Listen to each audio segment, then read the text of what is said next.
Hi guys, and welcome back to my channel. Today we have this Sinn 104 white dial variant. Now, if you follow the channel, you'll know I actually own a black dial 104, and I think this is a great watch, but somehow the white dial really steps things up.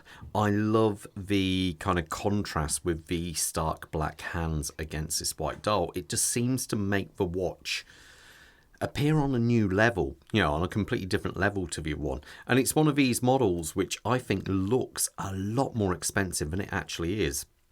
We have the white dials in 105 over here, and that watch is over £300 more expensive than this one, but this one just seems to look and it looks and feels more expensive, I find. But there you go. Before I get too far into this review though, I've got to say a massive thank you to the team over at First Class Watches of Kenilworth for allowing me to review this piece. So many cool watches, so many interesting brands. I'd strongly recommend, if you're in the Midlands area of the UK, to pop into the Kenilworth store. If you're a bit further afield, well, don't worry, I'll leave a link in the description below and at the bottom of the page now. All I ask, if you do contact them, please mention the channel.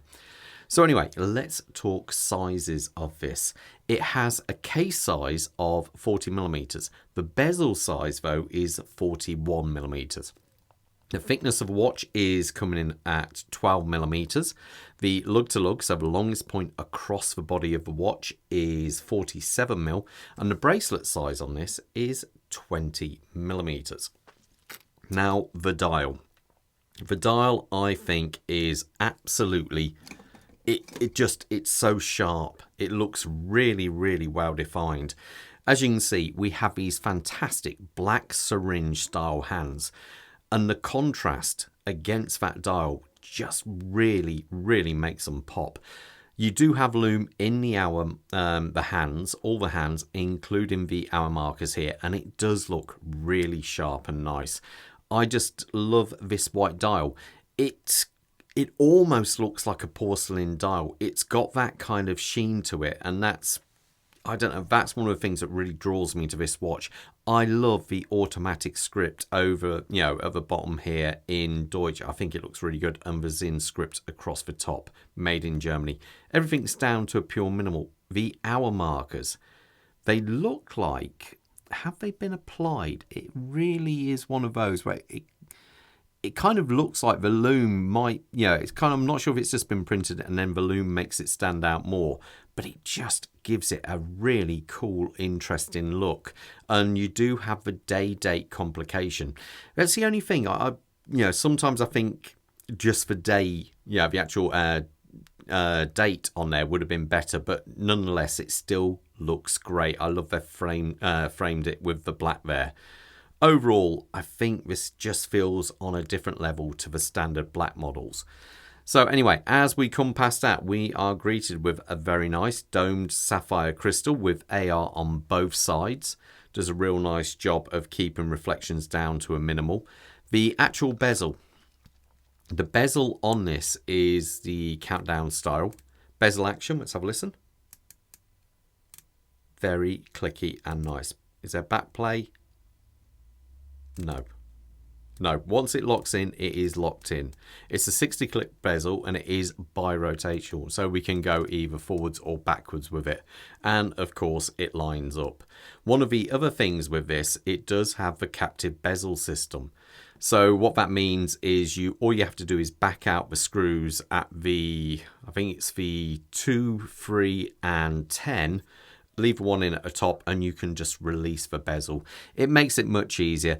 It's actually designed, if you are to catch the bezel, it shouldn't, actually pop off the watch. Because how you would normally remove a watch is at work, we'd either put a case knife in there, obviously protective tape on there, and pop the bezel off, or put it in a proper jig where you lift the bezel off with 4 corners. It doesn't really matter, but this one is just such a more elegant way of just backing off the screws.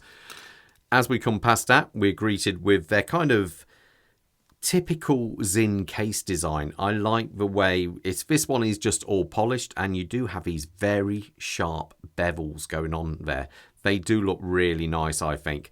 The only thing I always wish they could have done, and this is like many watch brands, you do have a rounded link here where you do have a sharp bezel chamfer there. It would look nice if they could have blended that in somehow, but I know it's not always possible.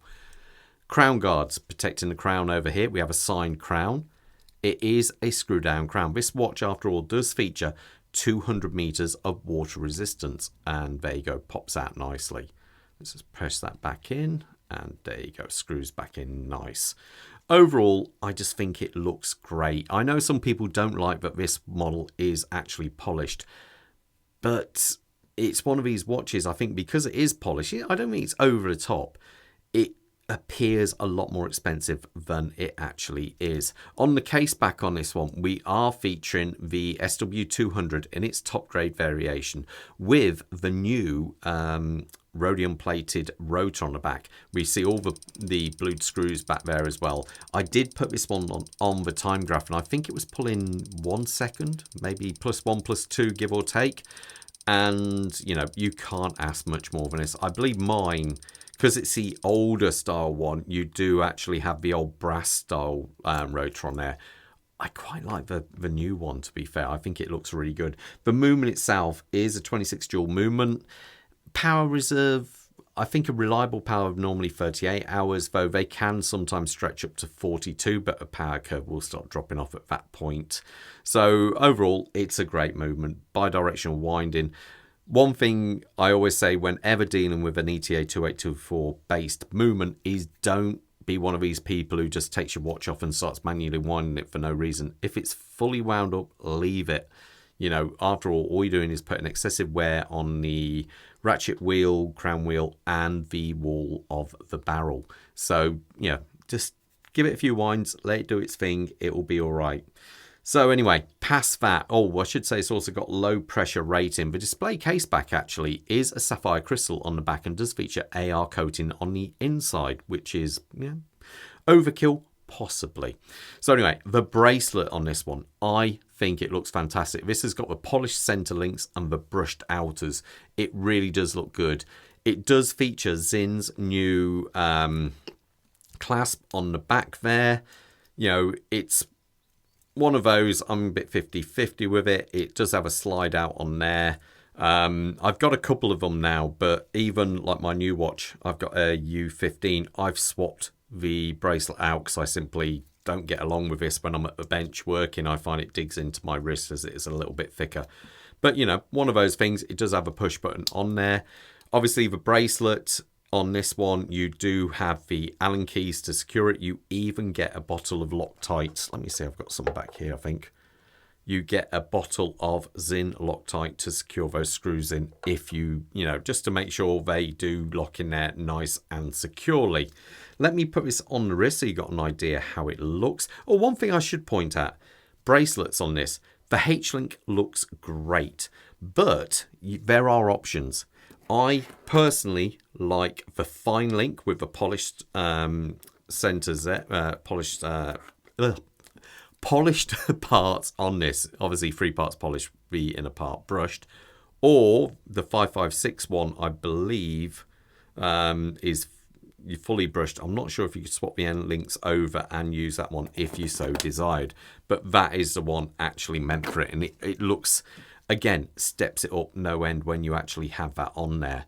Let me put it on my wrists, got an idea how it looks. As I've just showed you, I'm wearing my new U15, which I think is absolutely gorgeous, but as you can see, I'm wearing a completely different bracelet to what it normally comes on with polished center links, and I think it matches the bezel so much better. Bob, as we've pointed out, has got the 105 UTC on there, which is a rather cool looking watch. My wrist size is 7¼ inches. One thing I should point out also is the price of this watch. It's coming in, I think the retail price in the UK is £1,790, but that is before any kind of discounts. So do be aware of that.